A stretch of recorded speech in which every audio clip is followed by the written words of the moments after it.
Shri Guru Raghavendra bank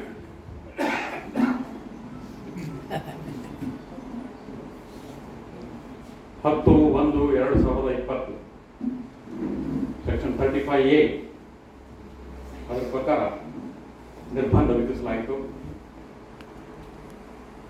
ಅದಕ್ಕಿಂತ ಮೊದಲೇ 2008, 2009, 2010 ಅಲ್ಲಿಂದ ಸ್ಟೇಟ್ಮೆಂಟ್ಸ್ಗಳ ನಾವು ನಮ್ಮ ಒಂದು 2 ವರ್ಷ ಕಾಲ ವ್ಯಾಪ್ತಿಯೊಳಗೆ ನಾವು ಕಂಡುಕೊಂಡಿದ್ದೇವೆ. 2008, 2009ರಿಂದ ಸ್ಟೇಟ್ಮೆಂಟ್ ಎಲ್ಲ ನಾವು ಅದು ಆದಾಗ್ಯೂ ಕೂಡ ಎ ಗ್ರೇಡ್ ಬ್ಯಾಂಕ್, ಆದಾಗ್ಯೂ ಕೂಡ ಬ್ರಾಂಚ್ ಕೊಡ್ಲಿಕ್ಕೆ ಓಪನ್ ಮಾಡ್ಲಿಕ್ಕೆ ಅವಕಾಶ. ನಾನು ಹೋಗಿ ಡಿಪಾಸಿಟ್ ಕೊಡುವಾಗ ನಮ್ದು ಎ ಗ್ರೇಡ್ ಬ್ಯಾಂಕ್ ಸರ್ ಇಡೀ 12% ಕೊಡ್ತೀವಿ ಅಂತ ಇಟ್ಟಾಯ್ತು, ಕಳ್ಕೊಂಡು ಆಯ್ತು. Almost the bank is dead. ಬೇಜಾರು ಪಟ್ಕೋಬೇಡ್ರಿ, ನಾ ಈ ರೀತಿ ಮಾತಾಡ್ತೇನಂತ. ಇದು ವಸ್ತುಸ್ಥಿತಿ.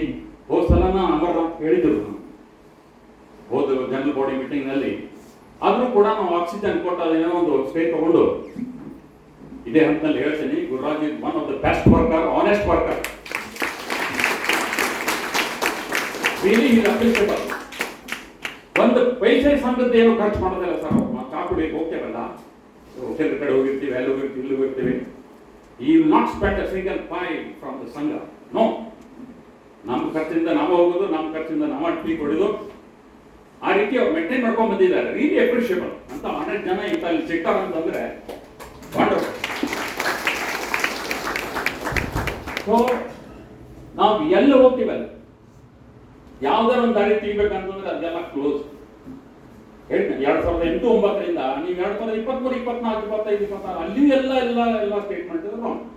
ಫೋರೆನ್ಸಿಕ್ ರಿಪೋರ್ಟ್ ನಲ್ಲಿ ಅದೆಲ್ಲ ಎದ್ದು ತೋರಿಸಿದ್ದಾರೆ. ಫೋರೆನ್ಸಿಕ್ ರಿಪೋರ್ಟ್ ನಲ್ಲಿ ಸ್ವಲ್ಪ ಸ್ಟ್ಯಾಚ್ಯೂಟರಿ ಆಡಿಟ್ ನಲ್ಲಿ ಕಾಣಿಸಿದ್ದಾರೆ. ಫೋರೆನ್ಸಿಕ್ ರಿಪೋರ್ಟ್ ನಮಗೇನು ಸಿಕ್ಕಿಲ್ಲ, ಆಡಿಟ್ ರಿಪೋರ್ಟ್ ಸಿಕ್ಕಿದೆ, ಪಬ್ಲಿಷ್ ಮಾಡಿಲ್ಲ.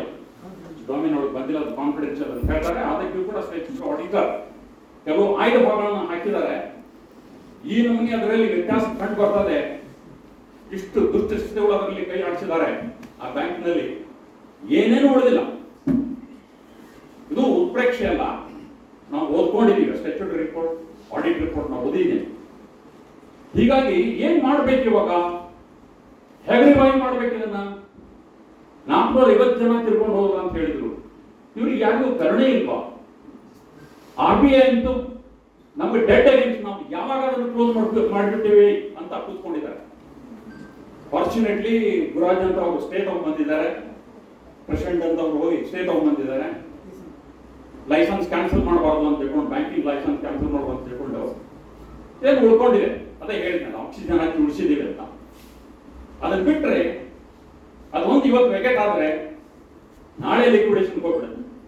ಏನು ಉಳಿದಿಲ್ಲ, ಅದ ಬ್ಯಾಂಕ್ನಲ್ಲಿ ಏನಿಂತ ಉಳಿದಿಲ್ಲ. ನಮ್ಮ ಮಾತು ಕೇಳೋರು ಯಾರಿಲ್ಲ. ಹೀಗಾಗಿ ಏನ್ ಮಾಡ್ಬೇಕು ಇವಾಗ? ಯಾವ ದಾರಿ ತೋರಿಸ್ಬೇಕು? ಈಗ ಅಮರನಾಥ್ ಇಲ್ಲ, ತುಂಬಾ ಚೆನ್ನಾಗಿ ವಿವರಣೆ ಮಾಡಿದ್ರು ಅವರು, ತುಂಬಾ ಚೆನ್ನಾಗಿ ಹೇಳಿದ್ರು ಪ್ರತಿಯೊಂದೆಲ್ಲ. ಅವರು ಹೋಗಿ ಮಾಡಿ ಕಷ್ಟಪಟ್ಟು ನೋಡಿ 5 ವರ್ಷ ತನಕ ವಿದ್ಯಾರ್ಥಿ ಏನೂ ಪ್ರಯೋಜನ ಆಗಲಿಲ್ಲ. ನನ್ನ ಸಮಯವನ್ನು ಬೇರೆ ಕಡೆ ಉಪಯೋಗ ಮಾಡ್ತೀನಿ ಅಂತ ತಿಳ್ಕೊಂಡು ಅವರು ಬಿಟ್ಟು ಹೋಗಿದ್ದಾರೆ ಅಂತ ಮಾಡ್ತಾರೆ. ಇನ್ನು ಅವರ ಸ್ಥಾನದಲ್ಲಿ ಅವರು ಇದ್ದಂತ ಅವ್ರು ಹೆಂಗಿದ್ದಾರೆ? ನಾವೆಲ್ಲ ಹಳಬರು, ನಮ್ಗೆ ವಯಸ್ಸಾದವ್ರು, ನಾವು ಬಂದು ಇನ್ನೇನ್ ಮಾಡೋರು? ಯಂಗ್ಸ್ಟರ್ಸ್ಗೆ ಇದು ಆಗ್ಲಿಲ್ಲ. ನಮ್ಮಂತವ್ರಿಗೆ ಏನಾಗುತ್ತೆ ಅಂತ ಒಂದು ಡೌಟ್ ಬರ್ತದೆ. ಆದಾಗ್ಯೂ ಕೂಡ ಸುಮಾರು ಒಂದು ಡಜನ್ಸ್ ಅಡ್ವೊಕೇಟ್ಸ್ ಭೇಟಿಯಾಗಿ ಯಾರ ಕಡೆ ಹೋದ್ರು ಏನು ಸಮಸ್ಯೆ, ನಮ್ದು ಸಮಸ್ಯೆ ಪರಿಹಾರ ಆಗಲ್ಲ, ಆ ರೀತಿ ಆಗೊಂಡು ಕೂತಿದೆ. ಆದಾಗ್ಯೂ ಕೂಡ ನಾವು ಚಳವಳಿ ತ್ರಿವಿಕ್ರಮನ್ಗೆ ನಾವು ಬಿಟ್ಟಿಲ್ಲ. ಆದಾಗ್ಯೂ ಮೀಟಿಂಗ್ ಅಪಾಯಿಂಟ್ಮೆಂಟ್ ತಗೊಳ್ತೀವಿ, ಅವು ಕ್ಯಾನ್ಸಲ್ ಆಗ್ತವೆ, ಮತ್ತೆ ಹೋಗ್ತೀವಿ, ನಮ್ಮ ಖರ್ಚಿಂದ ಹೋಗ್ತೀವಿ. ನಮ್ಮ ವೆಂಕಟೇಶ್ ಅಂತ ಇದ್ದಾರೆ, ನಮ್ದೆಲ್ಲ ಅಲ್ಲಿಂದ ಕರ್ಕೊಂಡು ಬರ್ತಾರೆ. ಅವರು ಇವ್ರು ನಡ್ಸ್ಕೋತಾರೆ, ಮುಂದೆ ಹೋಗ್ತಿಲ್ಲ ಕಡೆ ಹೋಗ್ತೀವಿ. ಇದೆಲ್ಲ ನಡೀತಾ ಇದೆ. ಒಂದೇನೋ ಸೊಲ್ಯೂಷನ್ ತಂದಿದ್ದೀವಿ, ಅದನ್ನೆಲ್ಲ ಹಂಚ್ಕೊಳಕ್ ಆಗೋದಿಲ್ಲ. ಏನೋ ಒಂದು ಕಂಡು ಹಿಡಿದಿದ್ದೀವಿ. ಇದ್ದ ರಿಟ್ ಪಿಟಿಷನ್ ಅಲ್ಲಿ ಫೈಲ್ ಮಾಡ್ಬೇಕಾ, ಬೇರೆ ರಿಟ್ ಪಿಟಿಷನ್ ಫೈಲ್ ಮಾಡ್ಬೇಕಾ? ಇವು ಜಿಜ್ಞಾಸೆಗಳಿದ್ದಾವೆ, ಕಾನೂನು ವಿಷಯಗಳಿದ್ದಾವೆ. ನಾನು ಸುಮಾರು 40 ವರ್ಷಗಳವರೆಗೆ ಜುಡಿಷಿಯರಿಯಲ್ಲಿ ಕೆಲಸ ಮಾಡಿ ಬಂದಿದ್ದೇನೆ. ಇದರೊಳಗೆ ಎಲ್ಲ ಒಳಗೆ ಮುಳುಗುಳಿಗೆ ಎಲ್ಲ ಗೊತ್ತಿದೆ. ರೀತಿಯಿಂದ ಹೋದ್ರೆ ಏನು ಸಿಗ್ಬಹುದು ನಮಗೆ? ಈಗ RCS ಕಡೆ ಹಾಕಿದ್ರು BOD ಮಾಡೋಣ ಅಂತ, ಬೋರ್ಡ್ ಆಫ್ ಡೈರೆಕ್ಟರ್ಸ್ ಮಾಡೋಣ. ಅವರು ಏನು ರೀಸನ್ಸ್ ಕೊಡಲಿಲ್ಲ. 6 ತಿಂಗಳೊಳಗೆ ಕೊಡಬೇಕು ಅಂತೇನೋ ಇತ್ತು, 6 ವೀಕ್ಸ್ ನಲ್ಲಿ ಕೊಡ್ಬೇಕಂತಿತ್ತು, 6 ತಿಂಗಳಾದ್ರೂ ಹೋಗಿ ಕೊಡ್ಲಿಲ್ಲ. ಕೊನೆಗೆ ಒಂದೇನೋ ಜಜ್ಮೆಂಟ್ ಕೊಟ್ಟರು 26 ಪೇಜ್. ಅದ್ರಲ್ಲಿ ಏನ್ ಬಂದಿದ್ದಾರೆ? ಅರ್ಜದಾರ ವಕೀಲರು ಈ ರೀತಿ ವಾದ ಮಾಡಿದ್ರು, ಎದುರುದಾರ ವಕೀಲರು ಈ ರೀತಿ ವಾದ ಮಾಡಿದ್ರು, ಅರ್ಜದಾರ ಈ ಡಾಕ್ಯುಮೆಂಟ್ ಹಾಜರು ಮಾಡಿದ್ರು, ಎದುರುದಾರ ಈ ಡಾಕ್ಯುಮೆಂಟ್ ಹಾಜರು ಮಾಡಿದ್ರು, ಇವ್ರು ಈ ರಿಪ್ರೆಸೆಂಟೇಷನ್ ಕೊಟ್ಟರು, ಅವ್ರು ಈ ರಿಪ್ರೆಸೆಂಟೇಷನ್ ಕೊಟ್ಟರು. ಮ್ಯಾಟರ್ ಹೈಕೋರ್ಟ್ ನಲ್ಲಿ ಪೆಂಡಿಂಗ್ ಇದೆ, ಇದು BOD ಮಾಡುವಂತ ಅವಶ್ಯಕತೆ ಕಾಣುವುದಿಲ್ಲ ನನಗೆ ಅಂತ ಒಂದು ರಿಯಾಕ್ಟ್ ಮಾಡ್ತಾರೆ. ಅವ್ರು ಏನು ರೀಸನ್ಸ್ ಏನು? RCS ಏನು ರೀಸನ್ಸ್, ಯಾವ ಕಾರಣಕ್ಕಾಗಿ ನೀವು ಅದನ್ನ ರಿಜೆಕ್ಟ್ ಮಾಡ್ತಾ ಇದ್ದೀರಿ ನಿಮ್ಮ ಅಪ್ಲಿಕೇಶನ್?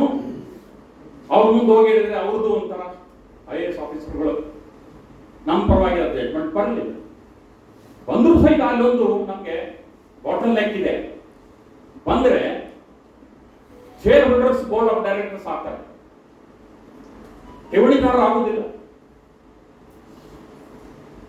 ಅರ್ಥ ಆಯ್ತಲ್ಲ? ಶೇರ್ ಹೋಲ್ಡರ್ಸ್ ಮಾತ್ರ, ಅವ್ರದ್ದು ಲಿಮಿಟೆಡ್ ಲೈಬಿಲಿಟಿ, ಅವರು ಪ್ರಾಫಿಟ್ಗೆ ಅಷ್ಟೇ ಶೇರ್ ಹೋಲ್ಡರ್ಸು, ಲಾಸ್ ಆದರೂ ಅಷ್ಟೇ ಶೇರ್ ಹೋಲ್ಡರ್ಸ್. ಆ ರೀತಿ ಇದ್ರೊಳಗೆ ಇದ್ದಾರೆ. ಆಗ ಅದಕ್ಕೆ ನಾವು ಮತ್ತೆ ಯೋಚನೆ ಮಾಡಿದ್ವಿ ಏನ್ ಮಾಡಬೇಕು ಅಂತ, ಒಂದೇನು ಕಂಡು ಹಿಡಿದಿದ್ವಿ. ಅದನ್ನು ನಾವು ರೈಟ್ ಕ್ರಮ ತಗೊಳ್ತೇವೆ. ಹೇಳಿದ್ರೆ ಇವತ್ತೊಂದೇನು ಫೈನ್ ಮಾಡಿದಾರಂತೆ, ಅದನ್ನು ನೋಡ್ತಾ ಇದ್ದೀವಿ ಏನ್ ಮಾಡಬೇಕು ಇದರಲ್ಲಿ ಅಂತ. ಅದು ಲಾಯರ್ ಜೊತೆಗೆ ಮೀಟಿಂಗ್ ಮಾಡಿದ್ದು ಒಂದೊಂದ್ಸಲ ಕೂತ್ಕೊಂಡ್ರೆ 3 ರಿಂದ 4 ತಾಸುವರೆಗೆ ನಾವು ಕೂತ್ಕೊಂಡಿದ್ವಿ ಡಿಸ್ಕಷನ್. ಅವರು ಅಷ್ಟೇ ಒಳ್ಳೆಯವರಿದ್ದಾರೆ, ವಕೀಲರು ಅಷ್ಟೇ ಒಳ್ಳೆಯವರು. ಮೊನ್ನೆ ಸಂಡೇ ಹೋಗಿದ್ವಿ. ಸಂಡೇ ದಿವಸ ಆಫೀಸ್ ನಮ್ಮ ಸಲುವಾಗಿ ಓಪನ್ ಮಾಡಿ ನಮ್ಮ ಅಹವಾಲುಗಳನ್ನು ಕೇಳ್ಕೊಂಡು ನಮ್ಮೊಳಗೆ ಚರ್ಚೆ ಮಾಡಿ ಒಂದು ಹಂತಕ್ಕೆ ನಾವು ಬಂದಿವಿ. ಅದನ್ನ ಇಲ್ಲೇ ಹಂಚ್ಕೊಳ್ಳಿಕ್ಕೆ ಆಗೋದಿಲ್ಲ, ಆದ್ರಿಂದ ಅದನ್ನ ಅಲ್ಲಿಗೆ ನಿಲ್ಲಿಸ್ಬಿಡ್ತೇನೆ. ಇನ್ನು ಅಡ್ಮಿನಿಸ್ಟ್ರೇಟಿವ್, ಈಗಿನವರೇನು ಯಾರು ಒಳ್ಳೆಯವರು ಹಾಗೆ ಅಂತಾನೆ ಹೇಳ್ತಾರೆ. ಅವರೆಷ್ಟು ರಿಕವರಿ ಮಾಡಿದ್ದಾರೆ?